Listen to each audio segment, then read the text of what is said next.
吃鱼不见鱼，四面而非面，是浙东沿海先民与大海共生的古老智慧。台州敲鱼面便是这样一道独具风味的地方名吃。每当渔船到港，整个村庄都回荡起敲击声。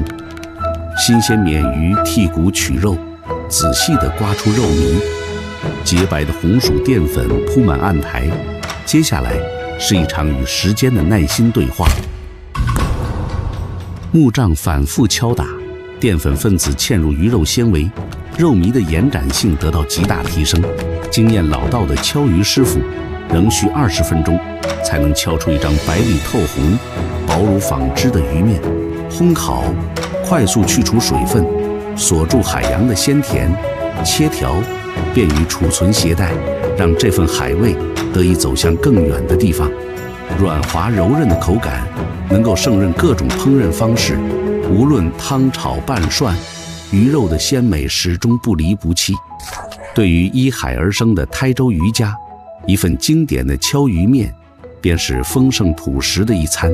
大海的馈赠被一碗面通通收纳。曾经渔民们保存渔获的智慧结晶，现已走出海港，循着木锤的鱼响和阳光的温度，走进更多人的心里。抖音、